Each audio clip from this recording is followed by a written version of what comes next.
Skardu T V کے ناظرین کو محمد علی انجم کا سلام عرض ہے۔ میں اس وقت ضلع نگر میں موجود ہوں۔ ضلع نگر کو گلیشیئرز کی وادی بھی کہا جاتا ہے۔ جس مقام پر میں کھڑا ہوں اسے ہوپر کہا جاتا ہے، اور میرے عقب میں آپ کو ہوپر گلیشیئر دکھائی دیتا ہے۔ گلیشیئرز تک جانا، گلیشیئر سے گفتگو کرنا، گلیشیئر کی باتیں کرنا اور گلیشیئرز کو کچھ لمحے بیٹھ کر دیکھنا، یہ ہر کسی کا خواب ہو سکتا ہے، اور اس خواب کی تعبیر جو ہے قدرے مشکل ہوتی ہے، لیکن ضلع نگر کی یہ انفرادیت ہے کہ ضلع نگر میں آپ آ کر آسانی کے ساتھ گلیشیئر کو دیکھ سکتے ہیں۔ اس وقت میرے کیمرے پہ اور کیمرے کے لینس پہ جو ہے ہوپر گلیشیئر دکھائی دے رہا ہوگا۔ ہم گلیشیئر کے بالکل قریب ہیں اور گلیشیئر سے محوے گفتگو ہیں۔ اس گلیشیئر کی تصویر آپ نے دیکھی ہوگی مختلف سوشل میڈیا سائٹس پر اور مختلف ڈیجیٹل سائٹس پر، اور لوگ عموماً یہاں تک آنے کی خواہش کرتے ہیں۔ قدرے آسان ہے، 130 یا 120 کلومیٹر کے لگ بھگ فاصلہ ہے گلگت شہر سے۔ روڈ قدرے بہتر ہے، اور آپ یہاں پر آئیں، گلیشیئر سے گفتگو کریں، گلیشیئرز کو بہت قریب سے دیکھیں۔ اور یہ گلیشیئر جو ہے قدرت کا حسین کرشمہ ہے، چونکہ آبادی بالکل اوپر ہے۔ ہوپر کی اگر ہم بات کریں، اگر ہمارے دوست کیمرہ مین آپ کو دکھا سکیں تو یہ اطراف کا علاقہ جو ہے ہوپر کا علاقہ ہے، اور آبادی جو ہے آپ دیکھ سکتے ہیں ٹاپ پر ہے، اور آبادی کو اس گلیشیئر سے سچ کوئی خطرہ دکھائی نہیں دیتا۔ گلیشیئر کافی گہرائی میں واقع ہے، اور یہ اگر ہمارے دوست کیمرہ مین آپ کو دکھا سکیں ادھر قریب آ کے گلیشیئر کے بالکل، تو یہ گلیشیئر ہے۔ تھوڑا قریب آئیے گا، یہ گلیشیئر ہے، اور آپ دیکھ سکتے ہیں کس طرح جو ہے وہ برف ایک خاص اہتمام سے رکھی ہوئی ہے، اور لگتا ہے فطرت نے اور قدرت نے بہت فرصت سے اس گلیشیئر کی جو ہے وہ نوک جھوک اور نوک پلک جو ہے بہتر کی ہے، اور حسین کرشمہ ہے۔ بہت تا حد نگاہ جو ہے وہ ہمیں برف دکھائی دیتی ہے، اور برف کی جو مختلف لیئرز ہیں، مختلف تہ ہے، وہ کتنا شاندار منظر ہے۔ اگر آپ ہمارے دوست قریب سے دکھا سکیں اس کو، اس برف کی ترتیب کو، ایسا لگتا ہے کہ برف بہت طریقے اور بہت سلیقے سے یہاں پر رکھی گئی ہے، اور اس منظر کو یقیناً کیپچر کرنا مشکل ہے، بلکہ میں سمجھتا ہوں ناممکن ہے۔ سچ ہمارے پاس کوئی اچھا کیمرہ نہیں ہے کہ ہم پورا منظر جو ہے اچھی کوالٹی میں آپ کو دکھا سکیں۔ یہاں پر گلیشیئرز کے قریب اور گلیشیئر کے بالکل کھنک ہوا کو محسوس کرتے ہوئے دو بزرگ یہاں پر بیٹھے ہوئے ہیں، گو کہ ہمیں بزرگ کہنا زیادتی ہوگی۔ صالح صاحب جانی پہچانی شخصیت ہیں نگر کے، اور نگر میں سیاحت کے فروغ کے لیے کافی پرعزم ہیں، یوتھ کو ایکٹیو کرتے ہیں، اور اس طرح کے علاقے ڈسکور کرنے میں ان کا بڑا ہاتھ ہے۔ جب بھی سیاح یہاں پر آتے ہیں انہیں گائیڈ کرتے ہیں۔ صالح بھائی، گلیشیئر کے بارے میں ذرا بتائیے گا، چونکہ اگر آپ کھڑے ہو جائیں زحمت تو آپ کو ہوگی، تو گلیشیئر عقب میں ساتھ ساتھ ہمیں دکھائی دے گا، اور آپ بہتر طریقے سے اس کے بارے میں بتا سکیں گے۔ جی انجم صاحب، بہت مہربانی اسکردو ٹی وی کا کہ آپ آئیں اور آپ نے دنیا کو یہ ہوپر گلیشیئر سے آپ روشناس کرا رہے ہیں۔ بیسکلی گلیشیئر کے بارے میں یہ ہے کہ یہ اس کے ارد گرد آپ یوں سمجھ لیں کہ ایک سائڈ پہ بگروڈ ہے تو دوسری سائڈ پہ اسکردو شگر ہے۔ تو قدیم زمانوں میں، قدیم نہیں بلکہ آج سے 100 سال 150 سال کی بات ہے کہ یہاں سے نکل کے سکردو آتے تھے، سکردو سے ادھر آتے تھے، بگروٹ آتے تھے۔ تو زمانہ قدیم سے ہی یہ بڑے مشہور گلیشیئرز ہیں۔ میرے عقب میں جو ہیں بیک گراؤنڈ میں ہوپر گلیشیئر کے نام سے ہے، بلکہ اس کے دو نام ہیں، ایک تو شالتر گلیشیئر یا کہ ہوپر گلیشیئر، یہ بعد کی بات ہے۔ تو اس کی لینتھ جو ہے 18 کلومیٹر ہے، اس کی ویڈتھ 1.5 ہے، اور غالباً اس گلیشیئر کو صرف ایک کہانی یا افسانے کی شکل میں نہیں، بلکہ ڈاکٹر کینن ہیوٹ جو کینیڈین ڈاکٹر تھے، واپڈا نے اس کو ہائر کیا تھا، گلیشیالوجسٹ تھے آپ کے شگر کے ارندو گلیشیئر، ہسپر گلیشیئر ساروں پہ اس نے اس ریسرچ میں یہ بھی شامل تھا۔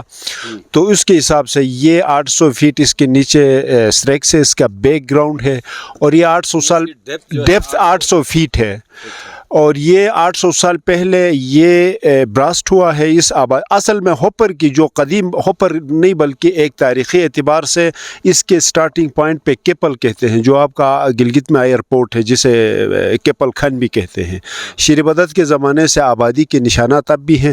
آپ یقیناً ہمارے ناظرین کو آپ بالکل دکھائیں گے جو یہاں سنو سلوپ ہے، اس کے نیچے ابھی بھی پنچکیوں کے کھنڈرات ابھی بھی ہے۔ اس زمانے میں یہاں آبادیاں تھیں، اس گلیشیئر ग्लेशियर के टूटने से ख़त्म हो गई। ये जो ऊपर जो ये जो आपके सामने स्नो एक स्लोप नज़र आ रहा है, इसके बेस पे ही यहाँ पे कदीम खंडरात हैं, कदीम यहाँ पंचक्यों के निशानात हैं, आबादी के हालात हैं।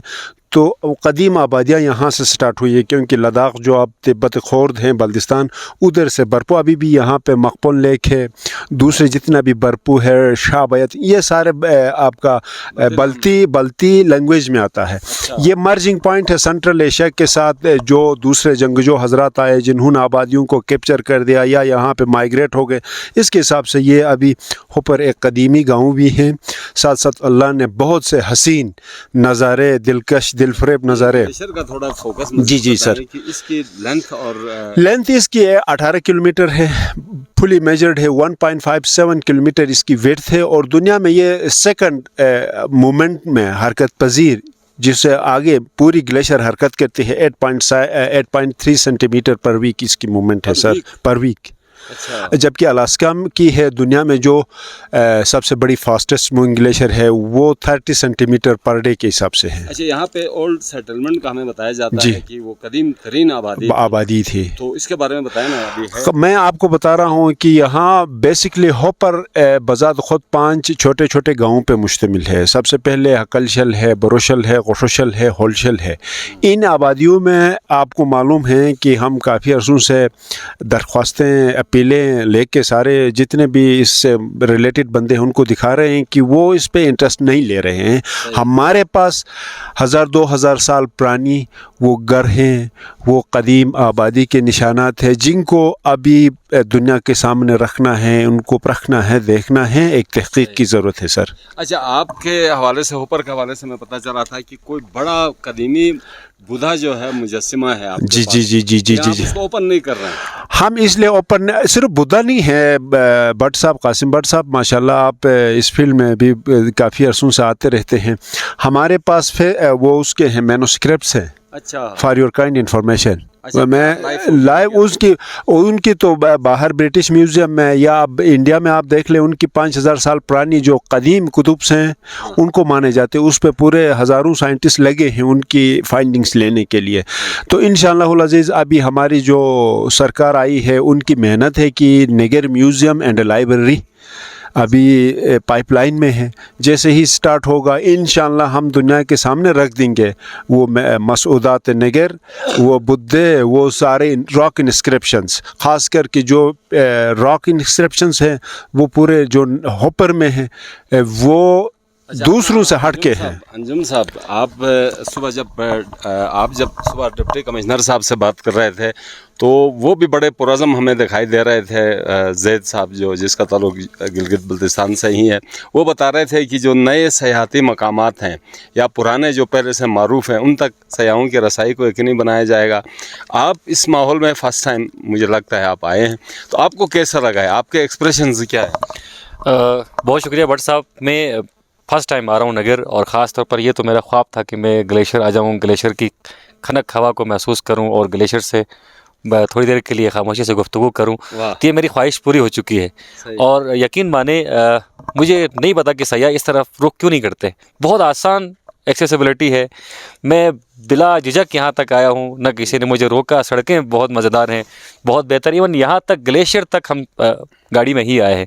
बस कोई 5 मिनट की हमने ट्रैकिंग की होगी, और इतनी ट्रैकिंग तो बनती ही है। तो मैं समझता हूँ अभी इक़दामात तो थोड़े से बहुत करने चाहिए। यहाँ पर कोई अवामी सतह पर टक शॉप्स भी हैं, मतलब स्टे के लिए होटल्स भी बनाए गए हैं।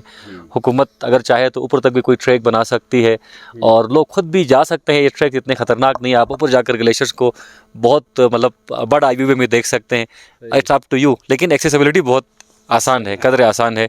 और यहाँ पर इतने वेल इन्फॉर्म्ड लोग हैं सयाहों के लिए, जो आपको अच्छी इन्फॉर्मेशन दे सकते हैं। लाइक देखें, एक किसी जियोलॉजिस्ट को हम यहाँ पर लेकर आते हैं, उससे अच्छी इन्फॉर्मेशन उन्होंने हमें दी है, डेप्थ के हवाले से, लंबाई के हवाले से, चौड़ाई के हवाले से। तो यही पर मैं प्रोग्राम को ख़त्म करता हूँ, क्योंकि ग्लेशियर आगे हमने सर लाजमी तौर पर सिकादो टीवी के लिए मैं यही मैसेज दूंगा कि अगर K2 को सरता पाँव देखना है तो आप रशले का आएँ।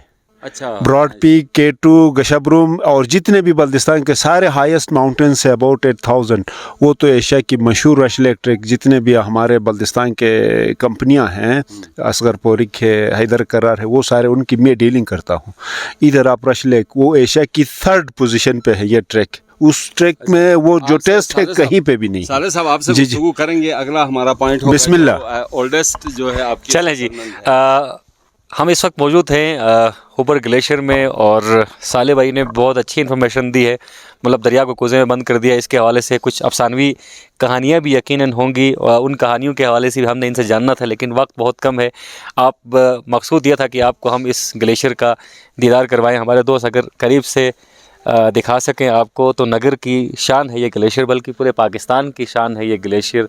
और अफसोस का मकाम ये है कि गिलगित बल्तिस्तान में बहुत सारे लोग जो हैं इसके नाम से अभी वाकिफ़ नहीं होंगे।